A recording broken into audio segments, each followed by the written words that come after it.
नमस्कार मंडळी, कशा आहात तुम्ही सर्व? आता संध्याकाळची वेळ झालेली आहे. संध्याकाळचे 5:30 वाजलेले आहेत आणि मुलांना बाहेर खेळायचं होतं. म्हटलं थांबा. तर इथे माझा स्वयंपाक झालेला आहे.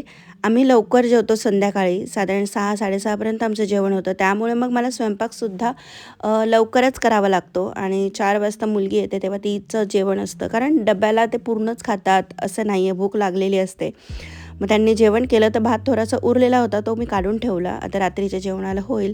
तिकडे भाताचा कुकर लावलेला आहे आणि इकडे मुलांना बॅकयार्डला खेळायला जायचं होतं, त्यामुळे ते चप्पल वगैरे घालून तयार आहेत. तर मी त्यांना थोडंसं डोअर ओपन करते आणि ऊन पण आलेलं आहे आणि जर ऊन आलं तर मग त्यांना थोडंसं बाहेर सोडायला काही हरकत नसते. तेवढंच विटॅमिन डीसुद्धा मिळतं, सकाळचं ऊन किंवा संध्याकाळचं. पण आता असं झालेलं आहे की बॅकयार्डला ग्रास भरपूर वाढलेला आहे. जेव्हा ग्रास कटिंग होईल तेव्हा मग जरा खेळायला त्यांना चांगलं होईल. तर ते अशी मस्त संध्याकाळची वेळ एन्जॉय करताय मुलं आता. तर इकडे कावळा होता, तर त्याला काही उडता येत नव्हतं, त्यामुळे तो खूप हळूहळू चालला होता उड्या मारत. तर मी मुलीला तेच सांगत होते की नको जाऊ, त्याला बहुतेक लागलं असेल काही, तर तो उगाच त्याला घाबरवू नको. इकडे माझ्या बाळाला काही शेवटची स्टेप ती उंच आहे, ती उतरता येत नव्हती. मग त्याच्या दीदीने त्याला मदत केली. घरामधली जी अशी भावंडं असतात ते एकमेकांना जेव्हा मदत करतात, प्रेमाने काळजी घेतात, तेव्हा हे असं बघून खूप छान वाटतं. मन अगदी सुखावून जातं. आणि ॲज अ बिग सिस्टर म्हणून ती तिच्या ब्रदरची पण खूप चांगली काळजी घेते. तर मी पण इथे थोड्या वेळ उन्हात बसली. कारण हे कसं आहे ना, जिना खूप मोठा आहे, जुनं घरं आहेत ही, जवळजवळ 180 वगैरे वर्षांपूर्वीची घरं आहेत ही. तर माझा मुलगा मध्येच वरती खाली असं जिन्यावर करत होता आणि उगाच लागायची भीती वाटते, त्यामुळे मी पण मग थोडा वेळ बसली उन्हामध्ये. तो पण इथे बसलेला आहे.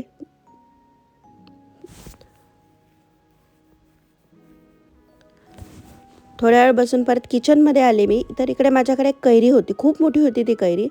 मग अर्धी तर असंच तिखट मीठ मस्त लावून खाल्लेली.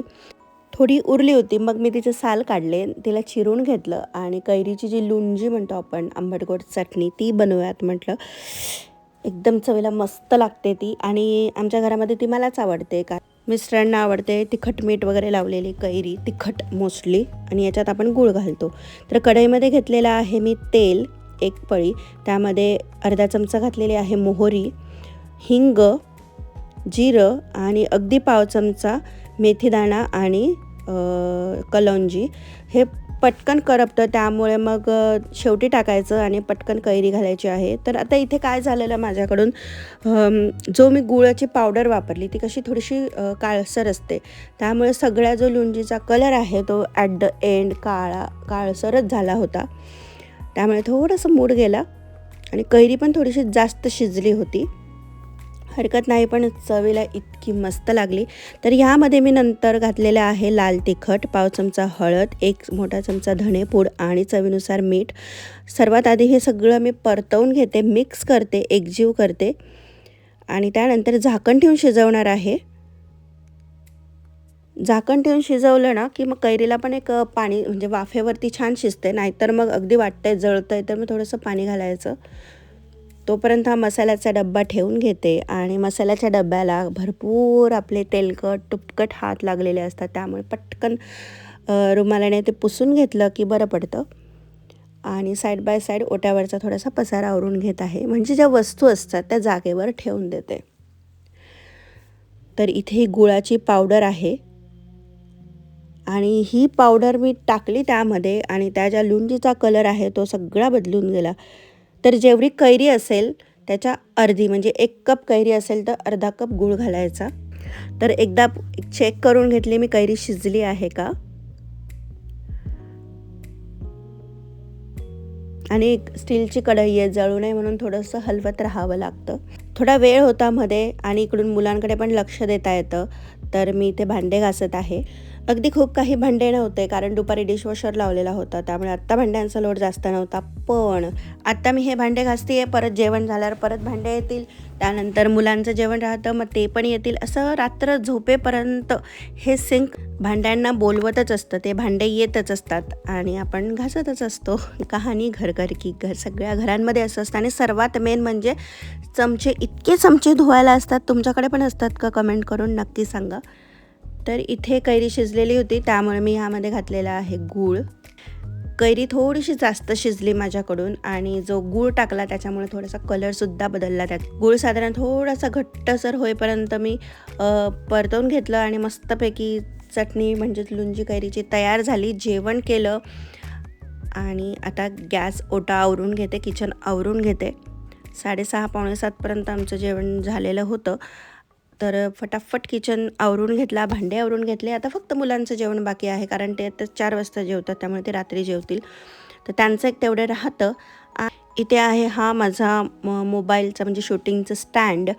तर जेव्हा मी व्हिडिओ शूट करते तेव्हा हा लागतोच. हा खूप महत्त्वाचा आहे आणि मोस्टली किचनमध्येच मी ठेवते, कारण मोस्ट ऑफ द व्हिडिओज इथलेच असतात. तर माझे यूट्यूबचे व्हिडिओज शूट मीच करते. प्रत्येक वेळेस तो अँगल चेंज करावा लागतो, कारण एकाच अँगलने बघून बऱ्याच वेळा व्हिडिओज कंटाळा येतो. त्यामुळे एक रेसिपी असली तरी त्याचे 3-4 वेळा अँगल्स बदलावे लागतात आणि त्यामध्ये मेहनत तर असतेच, वेळ पण एक्स्ट्राचा लागतो. कारण असं आपण स्वयंपाक करायला घेतला तर थोडा वेळ कमी लागतो, पण रेसिपी शूट जेव्हा करायची असेल किंवा कोणताही व्हिडिओ तेव्हा वेळ हा लागतोच. ॲज अ प्रोफेशन म्हणून सिलेक्ट केलेलं आहे आपण हे फील्ड, तर मग तेवढा वेळ द्यावाच लागतो. तुम्ही जर नवीन यूट्यूबर असाल तर 2 गोष्टी खूप महत्त्वाच्या लक्षात ठेवायच्या. ते म्हणजे एकतर कंटिन्यू वर्क ठेवायचं, कन्सिस्टन्सी ठेवायची आणि दुसरं म्हणजे पेशन्स.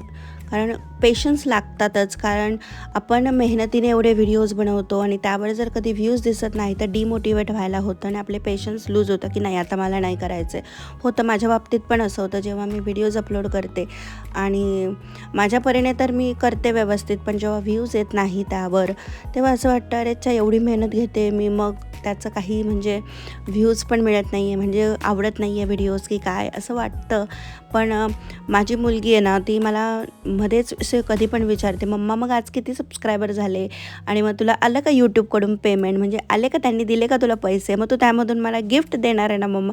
म्हणजे हे तिचं जे बोलणं आहे ना, ते एक मोटिवेशन मिळतं की नाही आपल्याला थांबायचं नाही आहे, काम करत राहायचं आहे, मेहनत करत राहायची आहे आणि एक ना एक दिवस आपल्या मेहनतीचं फळ देव आपल्याला नक्कीच देतो. आणि कोणतंही काम आपल्याला जर करायचं असेल तर एक मोटिवेशन लागतं, त्यामुळे आपण कन्सिस्टन्सी ठेवू शकतो. तर असं आहे. तर आता या स्टँडला मी ठेवून देते इथे जागेवर आणि प्रत्येक रूममध्ये अशी एखादी वस्तू असते की त्या वस्तूची जागा त्या रूममध्ये नसते. मग मी जेव्हा पण कधी एका रूममधून दुसऱ्या रूममध्ये जात असते तेव्हा जर अशी वस्तू मला दिसली तर ती लगेचच मी घेऊन जाते.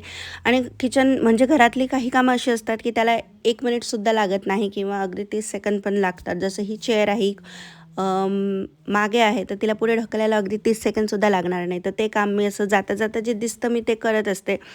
कारण मुलं पण बसतात चेअरवर इकडे तिकडे करत असतात, त्यामुळे हे झटपट कामं करायची असतात. जशी ही बरणी इथे होती तर तिला मागे सरकवून ठेवलं. मुलांचा बॉल होता इथे खेळायला आणलेला, तर तो पण आता जागेवर ठेवते. तर असे काही कामं असतात जी झटपट होणारी असतात आणि ती लगेच केली म्हणजे मग एकदमच घरात पसारा दिसत नाही. त्यानंतर समोरचं तुम्हाला कधी व्हिडिओमध्ये तुम्ही झाड बघितलं असेल तर खूप मोठं झाड होतं, अगदी डेरेदार होतं. तर इथं कापण्याचं ते काम चालू आहे आणि ऑलमोस्ट त्यांनी सगळं कापलेलं आहे. तर आता इथे वाजलेले आहेत रात्रीचे 10 आणि तुम्ही 10 वाजताचा उजेड बघू शकतात किती आहे. हळूहळू तर रात्री 11पर्यंत असा उजेड असेल. नक्की व्हिडिओमध्ये तुम्हाला शेअर करेल. आजचा व्हिडिओ मी इथेच थांबवते. व्हिडिओ आवडला असेल तर please do consider subscribe and like my video, share with your friends and family. पुन्हा भेटूयात नवीन एका व्हिडिओमध्ये. तोपर्यंत स्वस्त राहा, मस्त राहा.